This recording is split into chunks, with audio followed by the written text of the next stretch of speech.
And so when you create that chemistry in your body, you're essentially attaching the same neurobiochemistry that excitement does when you're in a physical peak state. And so now you anchor the story in that physiology. It's got a much greater chance of holding and anchoring itself and creating a new pattern when you do it in a peak physical state. It's not just the emotion that attaches the story, although that's part of it. It's the physiology attached to the emotion that anchors the story. So we have three things we can do with our new story. One, anchor it emotionally. Our children, our future, the people we'll help, our family, the people that have passed away that we want to make proud of us, God. That's one, okay?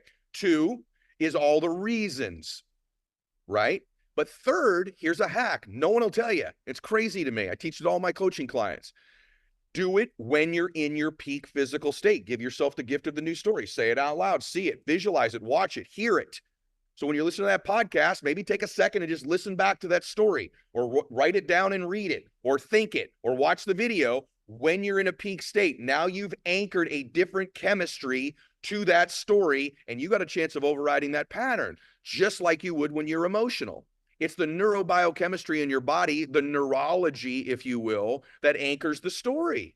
And so that's why fear anchors the story. Trauma, seeing something horrible as a kid, that's anchored because of the physiology that's taken place. You can replicate that physiology almost, not quite, but almost, by being in a peak physical state of running, cardio, walking, working out, stretching, okay?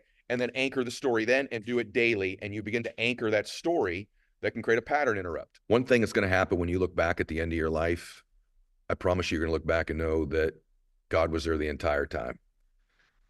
And that anytime you can turn and say, I need some help, I need some clarity, I need some strength, I need some comfort, I need some vision. That's the real story. The real story isn't this lie. The real story isn't all this other stuff. The real story is what I opened with.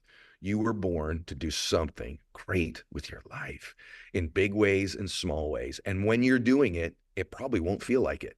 It'll probably feel like work. It'll probably feel like pain. It'll probably feel difficult. You'll probably be embarrassing yourself. People will probably talk bad about you.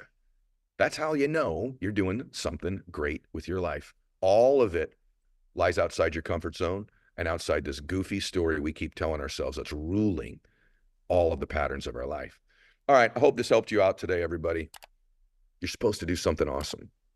And I mean you. I know a lot about you, but I don't know you. I've never met you before.